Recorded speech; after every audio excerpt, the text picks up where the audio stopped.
Welcome to this episode of Safe Home Podcast for struggling teens and their families finding their healing path. I'm Beth Syverson, a mom of an 18-year-old son, Joey, who has been dealing with drug addiction, depression, anxiety, and suicidal ideation for several years. I am walking beside him as he struggles with his recovery, while I work on my own personal growth and healing. I know you haven't heard from Joey for a while on the podcast. If you listen all the way to the end of this episode, he's recorded a little message for you. Please find Safe Home Podcast on your favorite apps and social media, including on YouTube, Spotify, and Patreon. And I just wanted to put the word out there that I'm looking for opportunities to speak to groups of parents or others on the subjects of parenting a struggling teen, addiction, and mental health. If you know anyone who books speakers for meetings or events, please connect us. And you can always get a hold of me at safehomepodcast@gmail.com. So today's guest is Pamela Topjian, who is a certified hypnotherapist, and she helps people deal with trauma. She has a history of surviving trauma herself, and she has a real heart for helping others to see the light at the end of the tunnel. She's recently published a memoir called I Didn't Come This Far to Only Come This Far, which I think is an awesome title. We've talked on this podcast before that the best thing that parents can do is to improve their own self-awareness.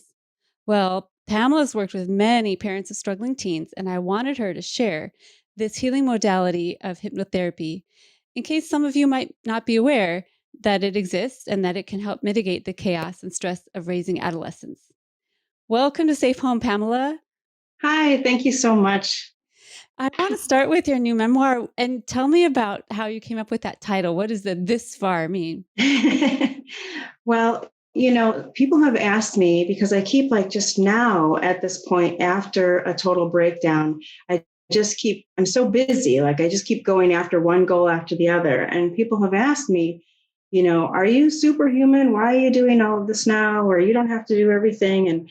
And I feel like, I didn't make it out of that stuck point to just not do anything. I mean, I'm in my 50s and, not that I don't have at least another good 20, 30, 40 years left, but I didn't come all the way out of the childhood trauma to the total breakdown to make it out of that point to just sit around, or to keep doing what I was doing. So I didn't come this far to just come this far, You keep going. So, yeah. There's always more to do, right? Yeah. I'm a musician, and one of the things I love about music is you're never done. Some people hate that part, but I love it. It's like I can go revisit a piece I played when I was 12 and I can keep making it better, and I can learn a new piece and I can learn a new instrument, and there's just so many directions you can go. It's the same in our healing path. Yeah. Yeah, absolutely. Absolutely. And that's amazing. I mean, that really shows, when somebody loves that there's always more to learn, it keeps your passion going. It keeps your motivation going, and so that's awesome. And I think that the kind of personalities that don't like that are the ones that are going to have a harder time, even in healing. So it's interesting how it all relates, but a lot of people just numb out with TV or video games or eating or whatever, and just to avoid that pain of growth. But there's so much at the other end. It's painful for sure. It's it'd be easier just to sit and watch TV, but then you're sort of stuck and spinning. Yeah. Yeah. You're not even living really, you're just existing.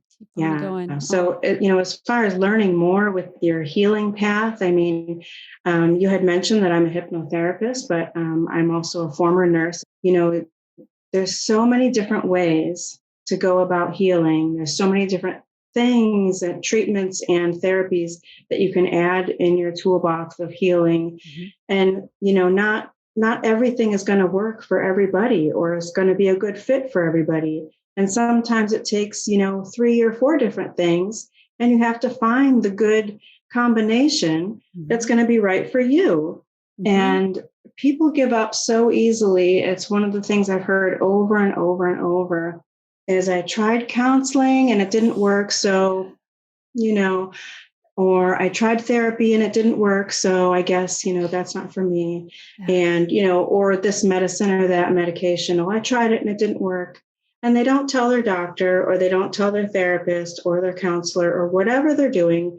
Yeah. Um, there's always other options, and your mental health care provider, even your healthcare provider, wants you to do better. They don't want you to stay in that space that you're in, the reason that you came in.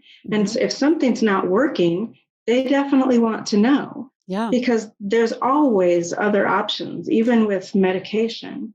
There's always other options. For sure, dosages or different medications. Or if you had a bad time with your therapist on the first session, go ask for another one, or tell them, I don't think this is a match, but I really want to. I would like to continue healing. Yeah. So let's find some other way, or maybe they could change modalities. Or there's so much out there. That's one of the things I'm trying to do with this podcast, is just make people aware of the other things that are out there besides just the regular things that everyone knows about. So I'm so glad to have you on.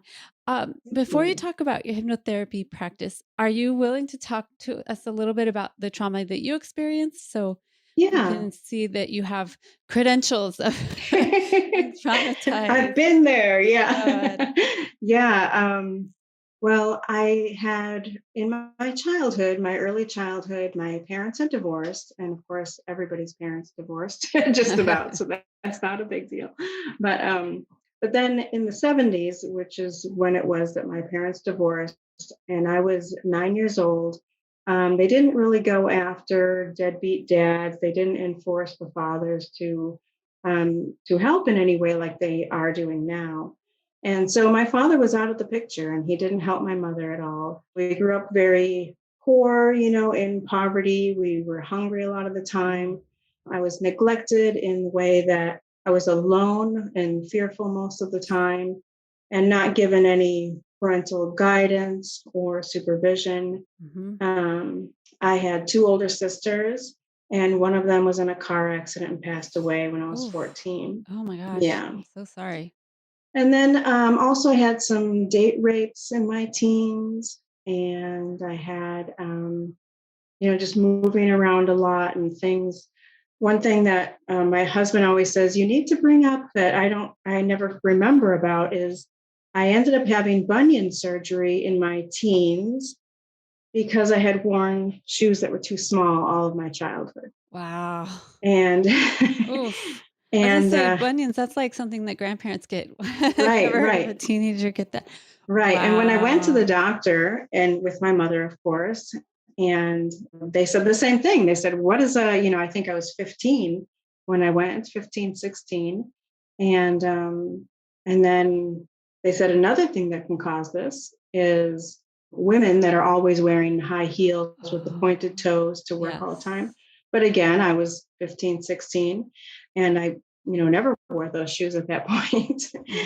So then when we told him about, well, I didn't always have shoes that fit. I don't know if we told him that or if he asked. Another thing is, if you didn't always have shoes that fit when you were a kid, more often than shoes that fit well. And that was my life. So that's what that was from. And, I know that my mother must have felt bad about it, but we never talked about it. We still don't talk about it. So, but anyway, so there was that. That's a pretty big symbol of what kind of was going wrong in your life as a child, right? Jeez. Yeah. That's really hard. And that must have been difficult for your mother. So, but she just said, oh, putting a block up here. I'm not going to even go there. It's too painful. Yeah. So how did you find hypnotherapy? Like, did you go toward it yourself as a patient or a client? No, I was already in nursing, and I was already sort of not necessarily burning out on nursing, which came later, but but more of just I was sort of, realizing that it wasn't quite you never left feeling like you were able to do all that you were taught that you could do to help people. It felt more often that we were doing a lot of disservice to our patients than actually helping them. And I also noticed a lot of business, like, they were more concerned with the money than the healing, than the actual healing of the patient. Did you have like certain number of this or that you had to do, kind of quotas that you had to fill, or? No, Well, first I was in nursing homes, which is like, that's where a lot of the new nurses go, Yes. and it's just very strenuous. And you have between 20 and 40 patients at one time. Oof. And, you're just so busy and you don't have the resources. You're always understaffed. Mm. And you just left feeling like you didn't do justice to your Yeah. patients every day. And Yes. because you were rushed every time you went in. So I was looking for something more holistic and a different, more holistic type of modality. And while I was still working as a nurse, I found these holistic healing course, just like an overall Mm. course. And it had a little bit of different modalities. Like it had some Reiki, it had some coaching, it had some meditation practice, it Mm. had Ayurveda even, and it had hypnotherapy. Mm. So I took the little intro course of, everything they had to offer. Mm-hmm. And hypnotherapy really, really stood out to me. It Mm. was so powerful. I saw, it work for people with really deep healing and, resolve these issues that have been since childhood. And it just was so amazing to me that I then went down that route. That was in 2010. So I took course one and course two, and I still had to keep nursing for the money. And I was in not the best marriage. That was my second marriage, not the best marriage at that time, which talking about trauma, that marriage ended up, he was abusive, physically abusive. I Mm. left him, had a big breakdown where I could barely take care of myself, Mm. and took a year off of just doing caretaking, house sitting, pet sitting kind of stuff. Uh-huh. And then I went back to nursing for a little while. And that's where I started working with detox and recovery. You've worked with kids like my kid Mm-hmm. in psych hospitals Yeah. and rehabs. Ooh, that's a Yeah, tough and job. Thank you for doing his story that. was his story was really interesting. I would just yeah, I just it's just amazing. These kids are just so strong, and it's such a shame that people, the general public, don't realize that, how much these kids go through. Oh my Mhm. gosh, mentally and physically. Yeah. And then they're forever stigmatized their whole life, because of it. Yes. I'm so proud of Joey because one of the things, Yeah. well, two things. One is that he wants to help other people. Even though Mhm. he's still in relapse right now, he's really not doing very well right now at all. But I recently Sorry. checked in. I said, "You still want me to do the pod, right?" And he goes, "Of Mm, course, please keep doing the pod. I'm sorry I can't do it right now, but I will come yeah, back when I can." So he gives everyone his right. love, by the way. Thank you for all of your support of him. But the other thing I'm proud of him Yeah, for is that he just keeps trying. yeah, He keeps trying. He doesn't shut all the way down. He doesn't let his diagnoses or his labels get him down. He just keeps trying yeah. and keeps open to other modalities and other ways of getting help. And I just Yeah, hope he doesn't give up, and just thank goodness for right. people like you that work at those places. And I know Yeah. several of the people that have worked at those places have really just Hmm. pushed him forward and given him some new Yeah, tools. And that toolbox you were talking about earlier, that toolbox is so important. Just put it as is. many tools as you can in there, all different Right, shapes and sizes, right? right. Absolutely. Yeah, Oh, that's yeah. great. Well, I'm sorry to hear that he's not doing so well, but he's been a fighter. He's going to continue. Yeah. It's not the kind of thing that just ends. And especially with all the support he has. So That's for sure. And, yeah, like I was saying with music, you're never done. Well, that'll be the same with Joey. It's not like right, this whole episode will ever be behind us. He's always right. going to have addictions, as I do. Hmm. I'm still struggling Hmm. with my sugar and workaholism and other addictions I have. Yeah, And so it's not like we'll say, okay, we're done with that. This is going right, to be a lifelong process because right, both of us have trauma, and it's not like it can just disappear. We just learn right. to deal with it better, right? Learn to Yeah. handle it. Learn to Stay on learn. top of it if you can. And if you start to fall under, then get out that toolbox, right? Yes. Have you noticed people during COVID have had more trouble with their trauma? Has it brought up more things? Yeah, yeah. Because people are spending more time alone. People Yes. are, a lot of people have lost their jobs. And so that brings on extra Mm, loss and grief. But I think one of the biggest things is a lot of these people are workaholics and they stay busy because of things that they don't want to look at within themselves. Ding, ding, And ding, so ding, they're ding. forced, yeah. That's me right there. So they're forced to sit with it. Uh-huh. And then it's bringing up all this stuff. And Yeah. a lot of times people don't even realize, like that was the thing with me. Like I went for therapy, and I actually went for EMDR therapy, which is eye movement desensitization and reprocessing for people who don't know. I had went for EMDR therapy after I left the abusive husband and had a total breakdown and left nursing for a little while. I went for that and it changed my life. But I didn't realize, I went to therapy and she offered the EMDR. And I did not realize that my childhood had affected my adulthood, and which is, of course it did. But yeah, so many people don't realize that. Right, and right. It sounds like your childhood, a lot of it was similar to mine, except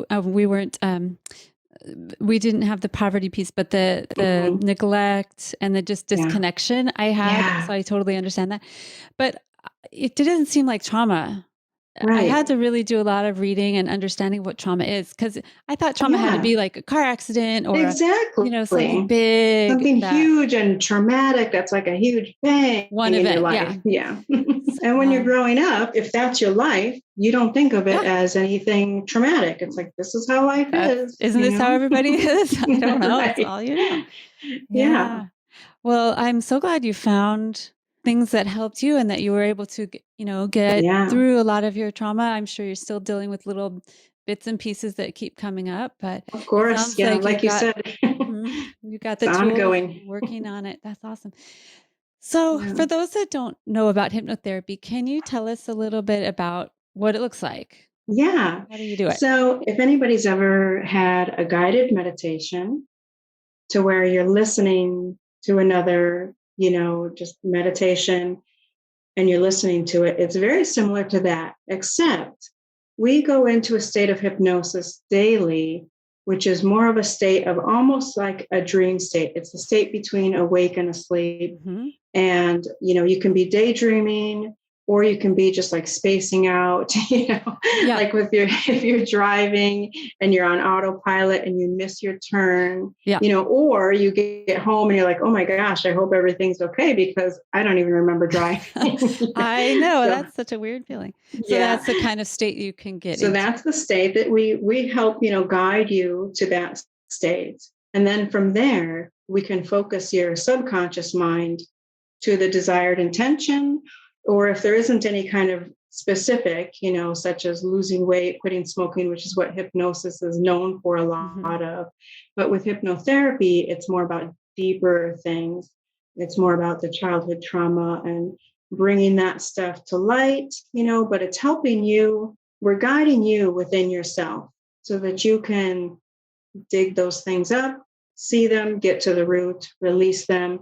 But one of the awesome things about it is if people aren't ready, your subconscious isn't going to show it to you. I was just going to say, your body won't let you go farther than you can handle, right? And people have fallen asleep. And I think of that as like a disassociation where they're shutting down. Okay, this is really relaxing. I'm going to go to sleep. I don't want to go there. Yes, that's understandable. Yeah, because you don't know what's in there. So you can't like go out and go fishing and go pick out what they need to work on. They have to bring it up in their own mind. Right.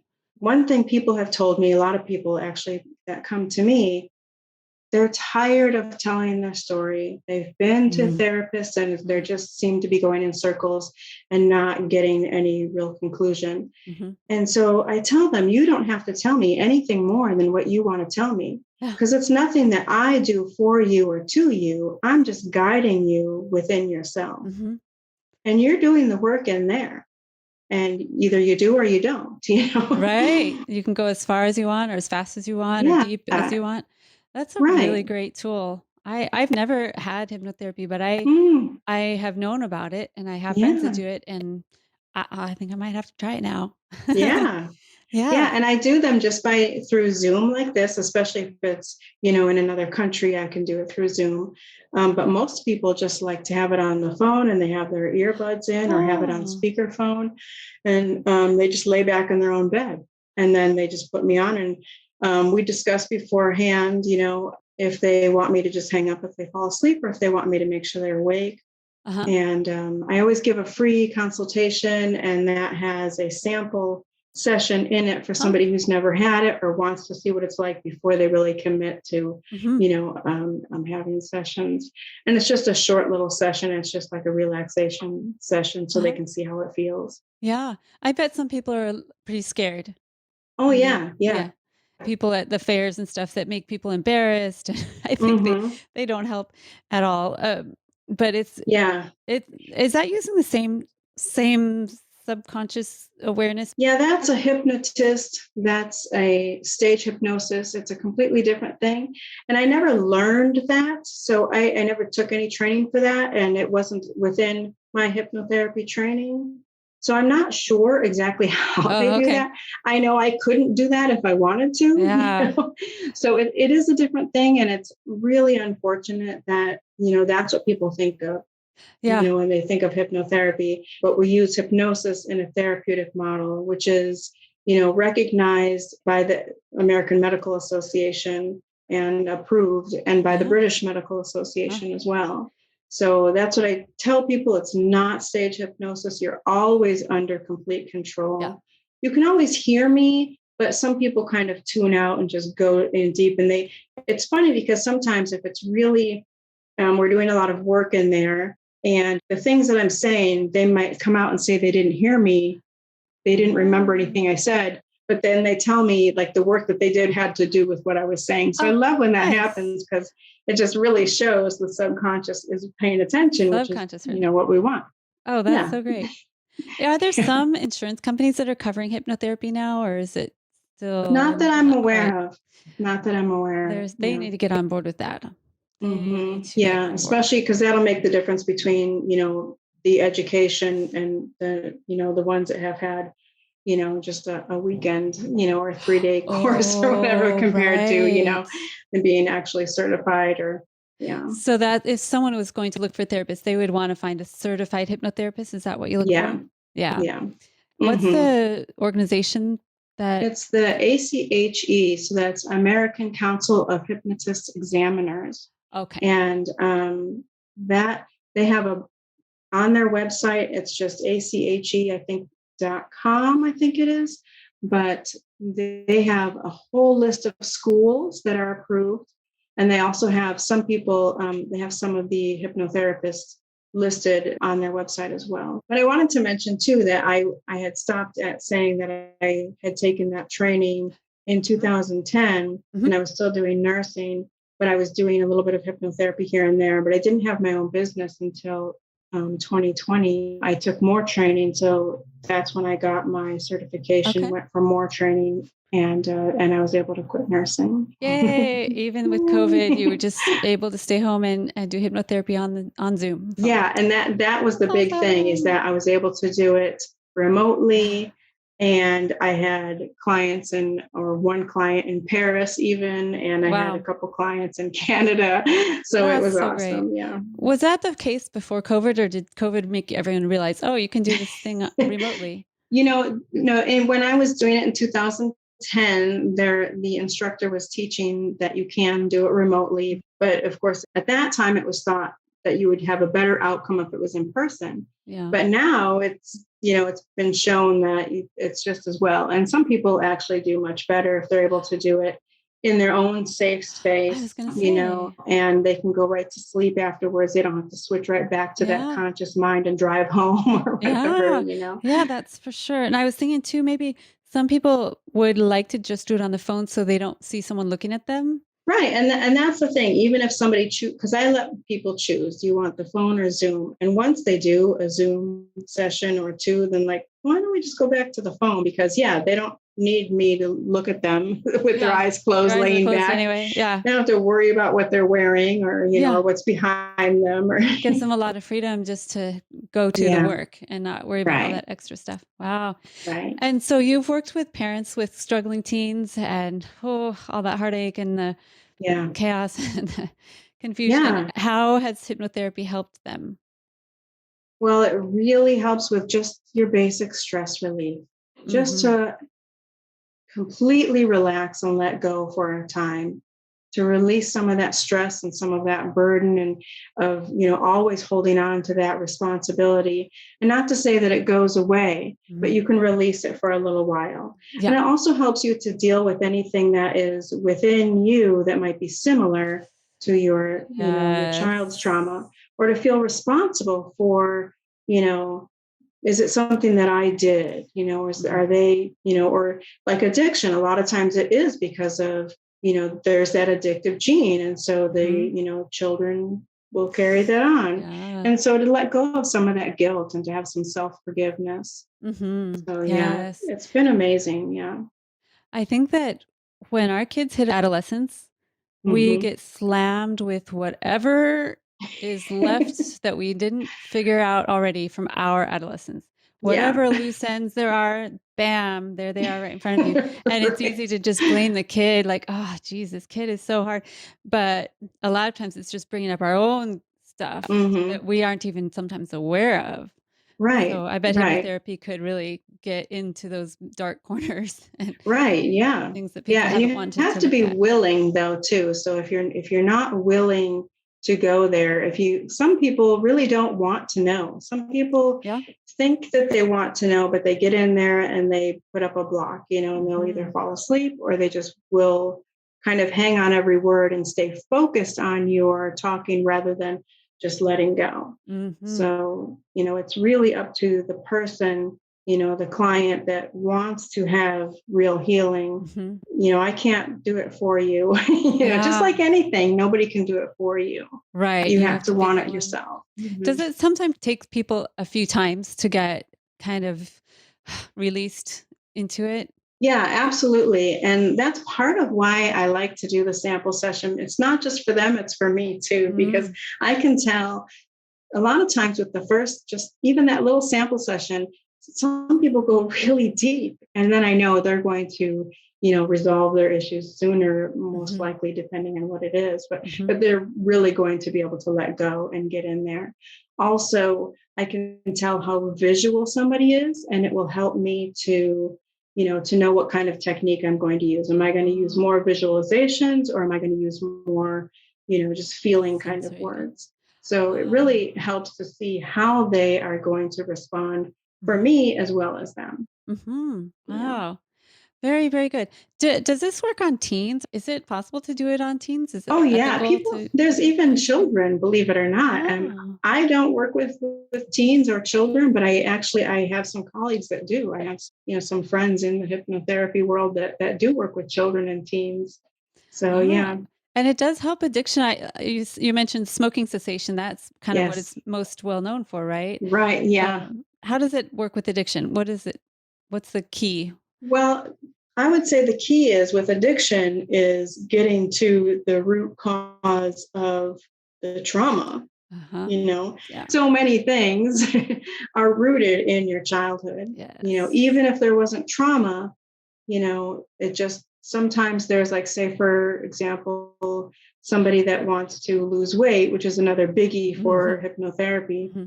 Maybe their mother just always was on a diet or always talking about how fat they were, just sort of in the background, Hmm. Hmm. and that wouldn't be considered trauma, but it affected that child growing up their whole life. Right. And so, you want to get to the root causes. And with addiction, a lot of times it's numbing yourself from some sort of Yeah. trauma.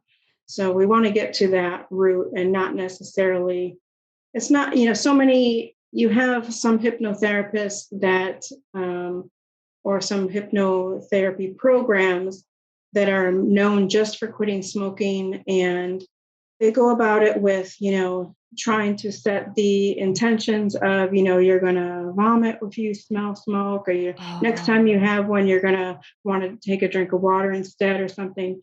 But, for me, I'd rather get down to that root rather than yeah. causing a different reaction. Let's get rid of the reason Yeah. that you started in the first place. Yeah. So you have to reflect and go, when I'm smoking, what am I avoiding? Or what am I trying to cover up? Or What's happening at the moment that Mhm. I Mm. want to or begin to feel relapse, or what's Ah, happening at that moment, when I want to, whatever the addiction is. 'cause- Or like you said, what am I avoiding? Like if it's gaming, for instance, what am I avoiding? What am I doing this instead of, and mhm. why? Yeah. And is that what I want to be doing? Maybe I want to be Hmm. avoiding that. I don't know. Yeah. But maybe And we'll there's, find out. yeah, yes. Wow. Okay. Well, that's excellent, and I'm very hopeful that things like this will get more and more out Yeah. into the world and destigmatized and more Yeah. normalized, and just like, okay, of course, everyone does hypnotherapy, Absolutely. and there's so Yeah. many ways we can help ourselves and help our kids and Yeah. to live better and get some of that burden taken away, right? Yeah. And as we're helping ourselves, just by that self care, you are helping your children. Just by that Yes. self care. Don't feel guilty for, if you're a parent, whether it's a parent of a child with any trauma or any addictions or anything, whether or not, you are just your self-care alone. Think about that parent who's always talking about needing to lose weight. Well, what about a parent who's always saying, I need my therapy time, I'm going to go take my therapy time, Yes. or I'm going to go, do whatever it is, that you're doing for Yes. yourself. Yeah, your children are watching you whether you know it or not. Yeah. And Yeah. yeah, if they realize, oh, therapy is just part of regular maintenance. Right. It's what helps mom feel better. Yeah, we want mom to feel good, right? Right. So Yeah. definitely. Oh, that's so important. It's so easy to just get consumed with It our is. kids, especially when Mm-hmm. they're just in so much struggle and pain. Mm, But if we can take care of ourselves and make sure yeah. we are in a solid place, so when our kid has chaos, we can be rooted Right. and okay Right. over here. So we're both not flipping out. It's good if Right. one of us doesn't flip out. Absolutely. Yeah. Absolutely. Well, is there anything we haven't mentioned yet that you would like to talk about your work?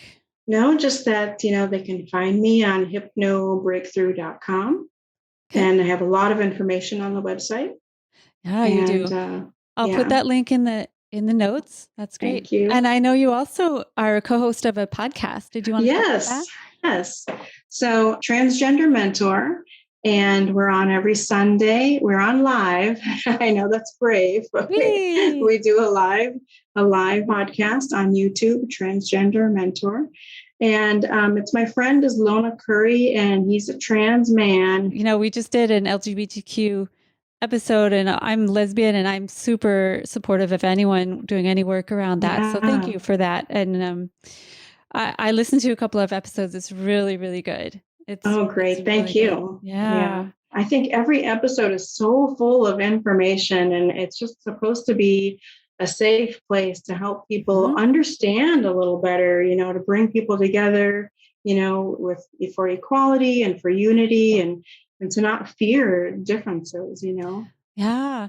Is it made for trans people to listen to mostly or for everyone else? Now that's the reason I'm there, because Yeah. I'm cisgender female. Um, So, because we want everybody to feel Yeah. like, this is the place to go to get the information that I might not feel comfortable asking my, trans or, anybody in the LGBTQ community that I might know, or somebody at work or family member that's just come out, Yeah. rather than going to them and asking a bunch of questions. This is a podcast where you can learn some things, or to learn how to be a good ally, Yeah. just so you can be more understanding. That's awesome. Yeah. I'll put the link to that pod in the notes as well. Great. Uh, Thank you. well, you're doing so many great things. I'm sorry for the trauma that you incurred as a Oh, child thank and you. throughout, and uh, but look at you now. And you're I know I didn't come this far to only come this far, exactly. right? You're going way farther. You're going to keep on going. I can tell. You've got a great energy, and I can tell you have a real heart for helping people. Yeah, thank you. So I told you at the beginning you'd have a special message from Joey. I had lunch with him very recently before he left on a big trip, and he's making a very big transition. So he wanted to send you his love. So here's his words. Hey guys, this is Joey. I'm just checking in here with my mom. I want to tell you guys that I'm going to be moving out of state, and it's going to be a big transition for me, and I just want you all to know that I have you guys in my heart, thinking about you. I missed the podcast. Hopefully we'll come back soon, get on a few pods. All of you guys are in my heart. Love you guys. Stay safe and live life. Bye. So thank you everyone for listening and for supporting Safe Home Podcast. We wish you all very well, and Pamela and I want you to stay safe.